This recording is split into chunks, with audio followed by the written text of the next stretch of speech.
This episode is brought to you by The Guarantors. Chasing down residents who don't pay their rent is taxing enough. Did you know you could offset the risk of renter default? Meet The Guarantors. They'll requalify your applicants and insure their rent. If the resident doesn't pay, you still get paid. Visit theguarantors.com/multifamily today. Welcome to another episode of the Multifamily Collective. Today I wanted to talk about the rocking chair, sort of a reflective, contemplative strategy or exercise for mapping out the balance of your life. Now, that doesn't mean you're going to map out every single detail of your life, but what it does do is gives you an end in mind. And if you've read Stephen Covey, at any point in time, you know what the end in mind is. So you're planning your life with the end in mind.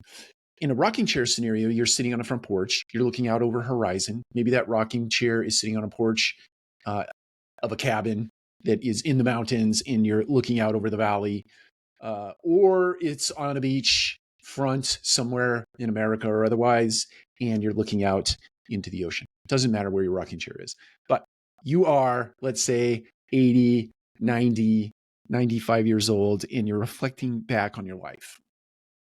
And this reflective exercise or the contemplative exercise is what kind of person do you want to be? When you're doing that reflection, do you tell stories to yourself like, I was a fantastic part of an organization creating a culture that was in service of the people that work there and or were served by the organization. And as such, here are the things that were around at that time or a result of those actions and behaviors that we as an individual took in that environment. Or let's talk about community service in your church or otherwise. What kind of person were you in that venue?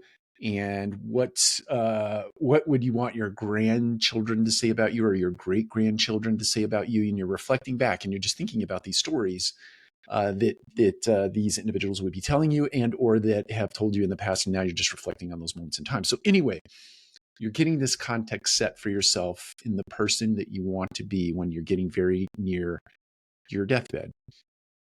And then once you've mapped that out, once you've written that out, once you've thought about it enough that it's imbued in your mind, then you go about setting the change in motion to become the person that you need to be so that when you're having that rocking chair moments out in the future, you are in fact that person, or you have in fact behaved that way, or you have in fact accomplished those things that might be on a bucket list. So rocking chair exercise, super important. Becomes very, very important as you sort of approach the end of a calendar year. If you sort of operate like that, start your contemplative exercises now and your reflection exercises now, so that when you get to that moment in time when you're mapping out goals or intentions for the coming year, the coming years, you can do it with that sort of context in mind, and you can get a little more clear on those things that you want to accomplish in the year to come. Take care. We'll talk to you again soon.